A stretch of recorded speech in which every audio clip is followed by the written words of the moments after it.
Florida, known for its beautiful landscapes and wildlife. But our natural Florida is threatened by non-native species.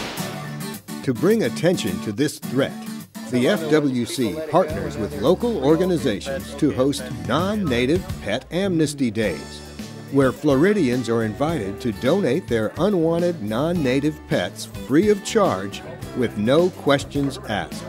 And no questions means exactly that. Unwanted non-native pets are accepted without penalty. So owners who do not have proper permits or licenses for their animals can surrender them without fear of receiving a citation.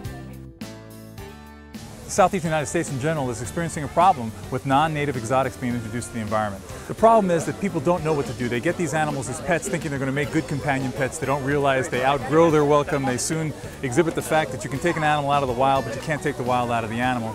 In well-intentioned acts, quite often they release them into the environment, not realizing that it is against the law, that it is something that is so counterproductive for our environment. So what this event tries to do is give people an outlet to provide, to turn over their animals and provide a good home for them where they will be protected and properly cared for and not endanger our environment.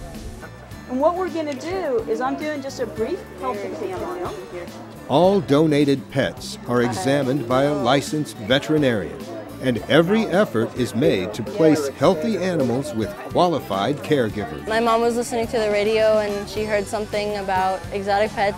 So I looked it up on the internet and I read up on it, and I decided that it sounded like a good thing, you know, adopting out pets instead of just giving them to random owners, you know, people that know what they're doing. Pet Amnesty Days include educational exhibits and live animal displays. Experts are on hand to answer questions about exotic pets and help teach people how to properly care for these animals. At most events, microchipping is available for a nominal fee. Owners can bring their non-native pets to Amnesty Day and have them permanently identified. Microchipping is required by law for reptiles of concern that are 2 inches or greater in diameter. This is part of changing rules on how Florida handles non-natives. Non-native pet owners generally will release their pets thinking it's the humane thing to do. In fact, most of the pets they release don't survive, so it's just the opposite. Also, it's ecologically unwise and it's against the law. The entire event is designed to create awareness for Florida's non-native species problems and the importance of responsible pet ownership.